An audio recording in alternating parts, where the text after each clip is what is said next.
tubagezaho imwe mu mirongo yo muri Bibiliya. Uyu munsi rero impamvu nabazaniye umurongo wo mu Bibiliya,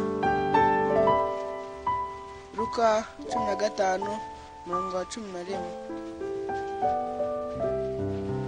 Kandi arababwira ati, harimo umuntu wari ufite abahungu babiri.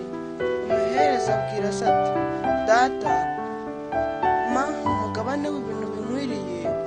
Nuko se afata imitungo arayibagabanya. Iminsi mike ishize, umuhereza ateranya ibintu bye byose, aragenda ajya mu bihugu bya kure. Yayishamo ubugoryi bwe. Abimaze byose, inzara nyinshi iratera mu rugo muri icyo gihugu, atangira gukena. Aragenda ahagwa ku muntu wo muri icyo gihugu, amwohereza mu gikingi cye kuragira ingurube. Yifuzaga guhazwa n'ibyo izo ngurube zaryaga, ariko ntagire ubibona. Nuko yisubiyemo aribwira ati, abagaragu ba data ni benshi, kandi bahazwa n'imitsima bakayisigaza, naho njye inzara insinze.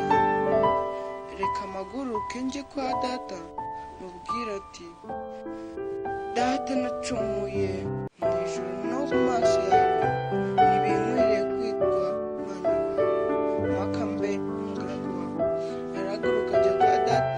Se agituruka kure, se aramubona, aramubabarira, arirukanka, aramuhobera, aramusoma.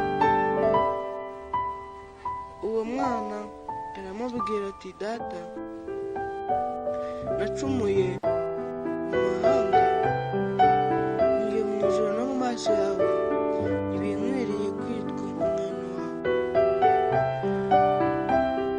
Ariko se abwira abagaragu be ati, mwihute muzane vuba umwenda uruta iyindi,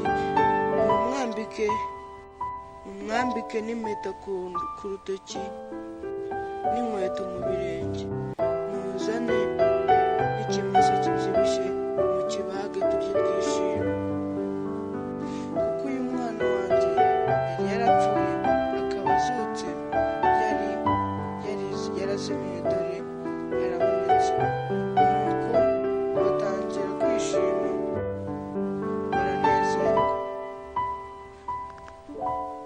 Reka tube duhiniye hano.